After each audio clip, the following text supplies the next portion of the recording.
But up first, against all odds, a man who battled childhood cancer and has come back to win Olympic gold. He's a true hero. He's from Victoria. He's Olympic men's 8 cox, Brian Price, and he's here in studio to share some of his story with us. Brian, thanks so much for being here. Thanks very much for having me. Well, this is a big story and truly heroic, so let's start at the beginning. Because you battled cancer as a child, right? Leukemia? Yes, leukemia LL. Yeah, when I was 7 years old, I was diagnosed, and it was about a five-year battle with a relapse in the middle, and so so about 12 years old. So I've been 21 years now in full remission, which is the big positive, obviously. Amazing. Yeah. And I want to talk a little bit more about the remission and at what stage you find that out. But what was it like growing up with a terminal illness? Like, you know, when you're 7 years old and you find out you have cancer, like, do you even really comprehend what that means? It's pretty tough because you're right. It is very tough to comprehend at 7. Sure. But the thing that really drew it home for me was I actually went to a camp for kids with cancer in the summer. And I remember I went 1 year and then went back. The next year was fine, but I was a little bit older, then I was 8 or 9. And then the third year I went back, the kid who was my roommate didn't come back. And then I realized that's when it really hit. I was, you know, as a 9-year-old learning that, you know, you could die from what you have is not a normal thing by any stretch. And so, I mean, that really pushed it home to me big time that this was something that I had to take seriously. My parents obviously took it very seriously because whenever you say the word cancer, it's a tough thing to take and to say. But, you know, I really took it on myself that if I had to take these pills, I was taking these pills. And, you know, I remember being really young and having to take something one time. I had to take 5 capsules twice a day, and I hated them. I just hated them. And so my dad, probably big pills too, right? Yeah, like and so my dad actually started paying me $1 a pill, and I still didn't want to take them. So I would sit at the dinner table for an hour and a half because I couldn't get up until I took my pills. Which that sounds a little harsh, but I mean, my brother and sister were like, "Yeah, but you're getting paid $1. You're making $10 a day on pills." I love that you turned it into a business venture. That's good work. Yeah. But when you are a kid, I mean, you just want to play and do stuff that other kids do. Exactly, and that was one of the really tough things was I didn't have the energy to do that. And fortunately, that was one of the things that my mom was really keen on when that's how she found out, because I used to go, my brother and I were outside all the time, and then it got to the point where I just was too tired to go out. I'd go out for 5-10 minutes, and that was what tipped her off that this isn't right.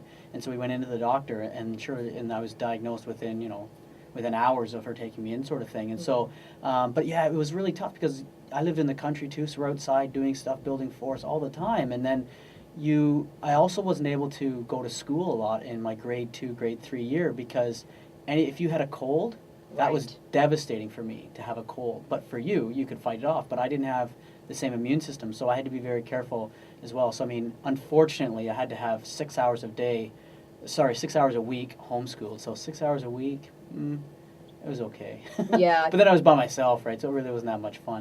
Yeah, another thing that you obviously would have gone through is chemotherapy as a child. Yes. Which one of the side effects is that for children is that it would stunt your growth. Yes, that's right, and that's exactly what happened to me. I had a real harsh cocktail, I guess, go into me there, and it really, at the end of the day, what happened was my thyroid was only working 50% when I was, 11, 12, 13, 14. So my brother, who is about a year and a half younger than me, was then the same size as me. So I went from being like the big brother to the same size brother to the little brother within like 2 years.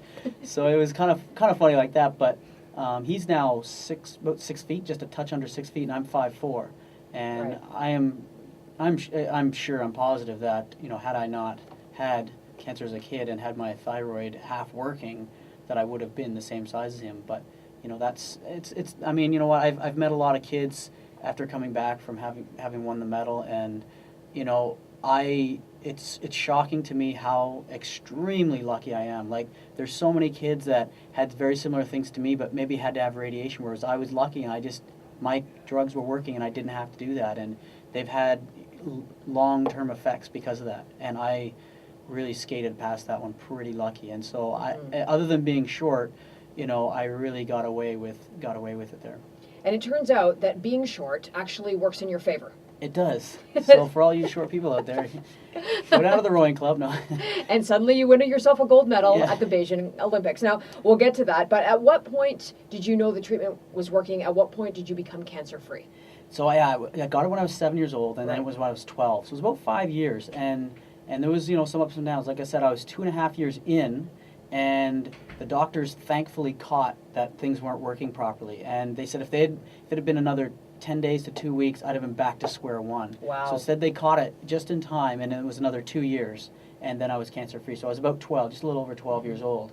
And so, I mean, that's, again, thankfully, I mean, I've known some kids that got it in grade 9, which is a really tough, that's a bit of a transition year often, going into a high school or whatever. Sure, and absolutely. So, I mean, I had it when I was much younger, and so those transition years didn't end up happening for me, through high school. So I still had a good high school, other than sitting on the bench for soccer, the bench for basketball, but that's okay. We're back on Move It, talking with men's 8 national team rowing cox, Victoria's own Brian Price, a truly inspirational guy who's gone from battling childhood cancer to winning Olympic gold in Beijing last year.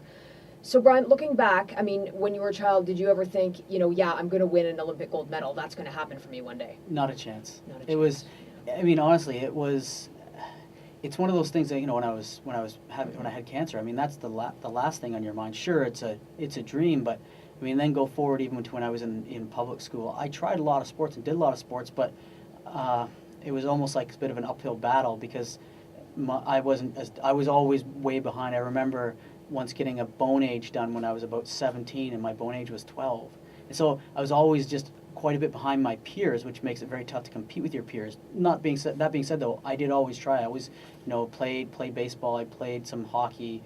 I did cross country. I did those things because I enjoyed, the level of competition I got, a little bit of fun that I got out of it. But certainly dreaming of winning Olympic gold medal, yes. But knowing how to do it, no.